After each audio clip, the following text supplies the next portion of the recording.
Hey guys समस्त को मोर नमस्कार। Welcome back to my channel Chinmay lifestyle. So आज चलतु बनैबा गोटा मसला दिया कलरा। मुझे देसी कलरा नहीं देखो छोट छोट साइज रो देसी कलरा। मसला बनवाई मुझे किसी रसुण जीरा सुखिला लंका नहीं मुझे प्रेसर नहीं कि पानी लुण हलदी देकी मु कलरा गुड़ी को सिझे नौची।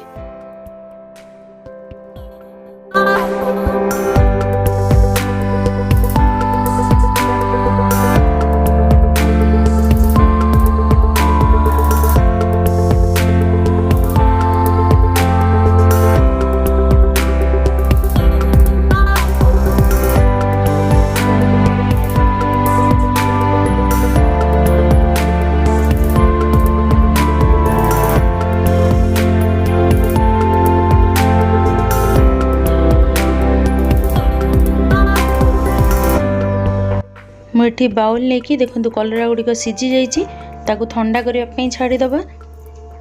देखो कलरा को आप मझी छुरी साहाय्य काटी नेबे। ता भीतर जो मंजी अच्छी से मंजी की बहुत भल से बाहर कर नेबे। यहीपरी सबुजाक कलर आम मंजी बाहर कर नबा।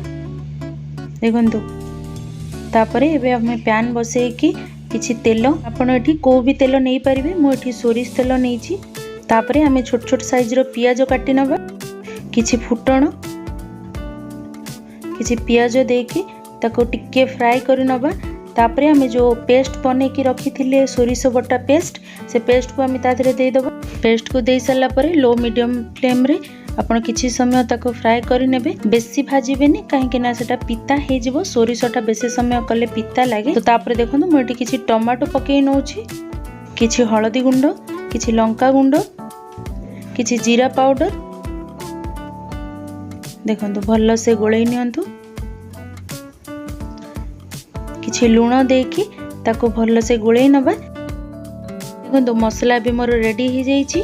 ताको टिके ठंडा करिया पई छाडी दबा। तापर देखो मुझे कलरा और मसला नहीं जाइछि। जो कलरा को आमे काटी थिले ता भितरे आमे गोटे स्पून साहाय्य मसला को कलरा भितरे रखि नबा। देखो भल से आपण लगे देबे। एमती गोटे गोटे करिकी आमे सबुजाक कलरा भितरे मसला पुरे नबा। फ्राई करबा पूर्व आमे किछि बैटर नबा जो थिरे मु किछि चाउल चूना नैछि। चाउल को आपण धोईकी ताकू सुखेकी ग्राइंड कर नेबे। मु 2 चम्मच चाउल चूना नैछि गोटे चम्मच बेसन नैछि।